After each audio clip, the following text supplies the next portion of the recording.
Hello friends, welcome back to the series of NCERT of Class 11th Geography, book titled Fundamentals of Physical Geography.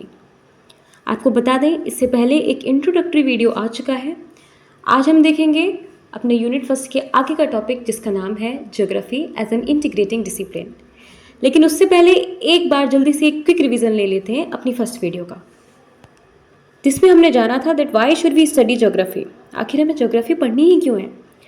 तो geography पढ़ने से हमें ये फ़ायदा है कि हम डाइवर्सिटी को तो जानेंगे ही, यानी विविधता को तो हम जानेंगे ही, साथ के साथ हम उसके कारण को भी जानेंगे।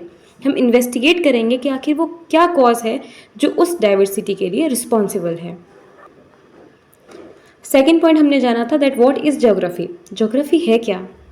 सो ज्योग्राफी क्या है? डिस्क्रिप्शन है हमारी अर्थ का। जो वर्ड ज्योग्राफी है वो कॉइन किया गया था इरेटोस्थेनीज के द्वारा। यहाँ हमने ज्योग्राफी और उसका रिलेशन जाना था अदर डिसिप्लिन्स के साथ।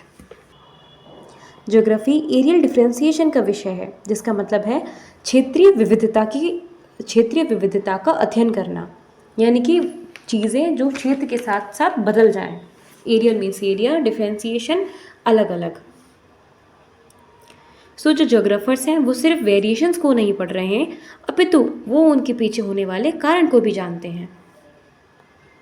सो ज्योग्राफी को एज ए डिसिप्लिन अगर हम देखें तो वो 3 सेट्स ऑफ क्वेश्चन के साथ कंसर्न्ड है, और वो 3 क्वेश्चन है क्या, कहाँ और क्यों। Means what, where and why. Simple सी बात है, जैसे कोई माउंटेन है तो सबसे पहले हमने जाना क्या है, कोई माउंटेन है। दूसरा क्वेश्चन अराइज होगा कहाँ है वो माउंटेन, हम जगह बता सकते हैं। तीसरा क्वेश्चन आएगा कि क्यों है, आखिर उसकी उत्पत्ति का कारण क्या है, वो हम जानेंगे। चलिए हमने एक शॉर्ट क्विक रिवीजन ले लिया, अब अपना आज का टॉपिक स्टार्ट करते हैं। So geography as an integrating discipline. Geography is a discipline of synthesis, यानी कि भूगोल संश्लेषण का विषय है। संश्लेषण का मतलब होता है चीज़ों को जोड़ना। It attempts special synthesis and history attempts temporal synthesis. मतलब क्या है, यहाँ हमने डिफ्रेंसिएशन किया है ज्योग्राफी और हिस्ट्री की स्टडी में। तो जो ज्योग्राफी है वहाँ हम करते हैं स्पेटियल सिंथेसिस, मतलब स्पेस के हिसाब से चीज़ों को हम जोड़ते हैं। वहीं अगर हम हिस्ट्री को पढ़ रहे हैं तो हिस्ट्री में हम चीज़ों को जोड़ते हैं टाइम के हिसाब से। Its approach is holistic in nature. It recognizes the fact that world is a system of interdependence. ये क्या फैक्ट दर्शाता है कि जो पूरा संसार है वो क्या है, एक दूसरे पर निर्भर करता है, एक दूसरे पर इंटरडिपेंडेंट है। The present world is being perceived as a global village, यानी कि जो आज का संसार है उसको हम क्या मान के चल रहे हैं, एक वैश्विक स्तर पर, ग्लोबल स्तर पर एक गांव। कारण मतलब कहने का ये है कि चीज़ें आपस में जुड़ी हुई हैं। The distance have been reduced by the means of transportation increasing accessibility, मतलब कहीं किसी भी जगह की जो दूरी है वो कम हो गई है ट्रांसपोर्टेशन की वजह से। जो हमारे ट्रांसपोर्टेशन के मीन्स बढ़ रहे हैं, जैसे एरोप्लेन्स के थ्रू, शिप्स के थ्रू, हम कितनी भी दूरी पर स्थित जगह पर बहुत कम समय में जा सकते हैं। The audio visual media and information technology have enriched the data base, मतलब यही कि जो हमारे मोबाइल फ़ोन्स है, जो हमारे लैपटॉप्स हैं, इन्होंने भी हमारी टेक्नोलॉजी को बढ़ाया। Technology has provided better chances of monitoring natural phenomena as well as the economic and social parameters. जो टेक्नोलॉजी है उसने हम जो हमारे नेचुरल फिनोमेना है, यानी कि जो प्राकृतिक घटनाएं हैं, उन पर हम मॉनिटरिंग कर सकते हैं। साथ के साथ जो इकोनॉमिक और सोशल पैरामीटर्स हैं उनके बारे में भी हम जान सकते हैं। So geography as an integrating discipline has interface with numerous natural and social sciences. ये हमने हमारी फर्स्ट वीडियो में भी देखा था कि ज्योग्राफी जब हम उसे एज इंटीग्रेटिंग डिसिप्लिन पढ़ेंगे तो वो काफ़ी नेचुरल साइंसेज और सोशल साइंसेज के साथ जुड़ी हुई है। All the sciences whether natural और social have one basic objective of understanding the reality, क्योंकि जो भी है साइंस, नेचुरल साइंस हो या सोशल साइंस हो, उन सभी का एक ऑब्जेक्टिव है और वो है सच्चाई को जानना, understanding the reality. So figure 1.1 shows the relationship of geography with other sciences. चलिए फिगर 1.1 को एक बार देख लेते हैं। मीटियोरोलॉजी, लेकिन ज्योग्राफी में जो हम उससे रिलेटेड टर्म्स की स्टडी करेंगे तो वो बन जाएंगे क्लाइमेटोलॉजी। जियोलॉजी अपने आप में एक विषय है, यहाँ अगर हम उसके टर्म्स की स्टडी करेंगे तो वो बन जाएगा जियोमॉर्फोलॉजी। हाइड्रोलॉजी लेकिन अगर ज्योग्राफी में देखेंगे तो वो बन जाएगा ओशियनोग्राफी।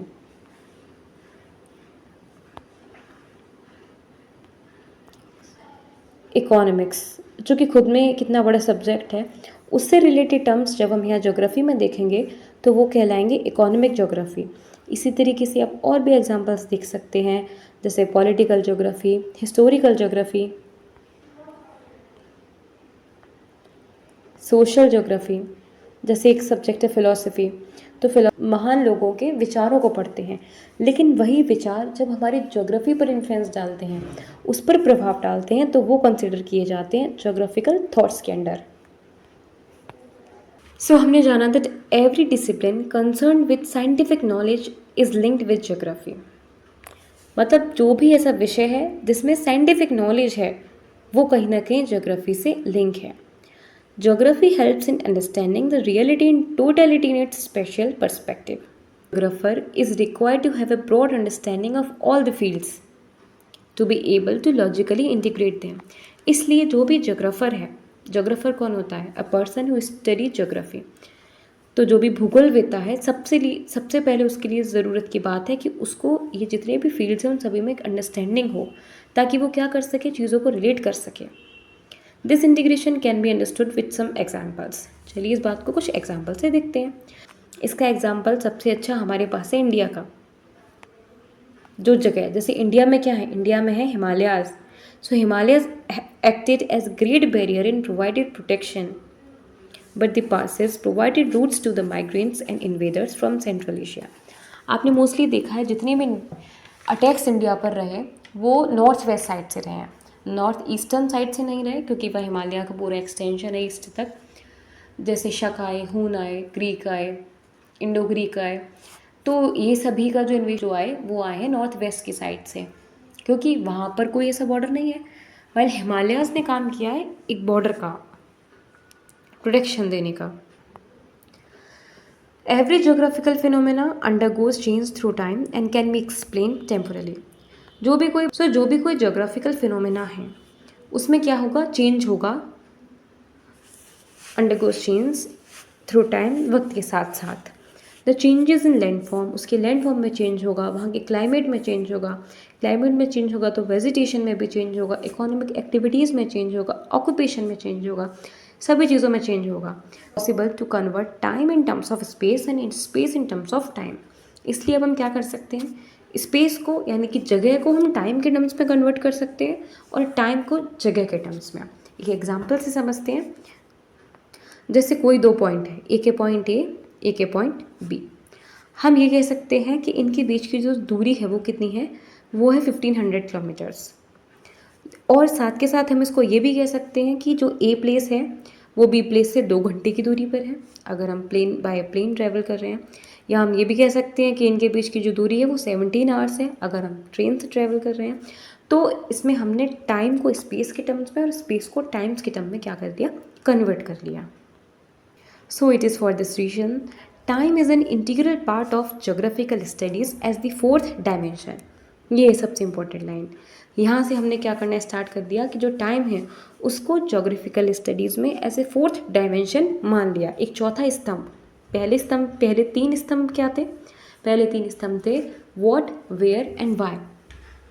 जैसे हमने जाना कोई चीज़ है तो क्या है, फिर वो कहाँ है, फिर वो क्यों है। चौथा क्वेश्चन बना कि व्हेन, आखिर उसका टाइम पीरियड क्या है। यहाँ का वीडियो यहीं समाप्त होता है। वीडियो पसंद आए तो लाइक करें, शेयर करें, सब्सक्राइब करें। Thank you so much.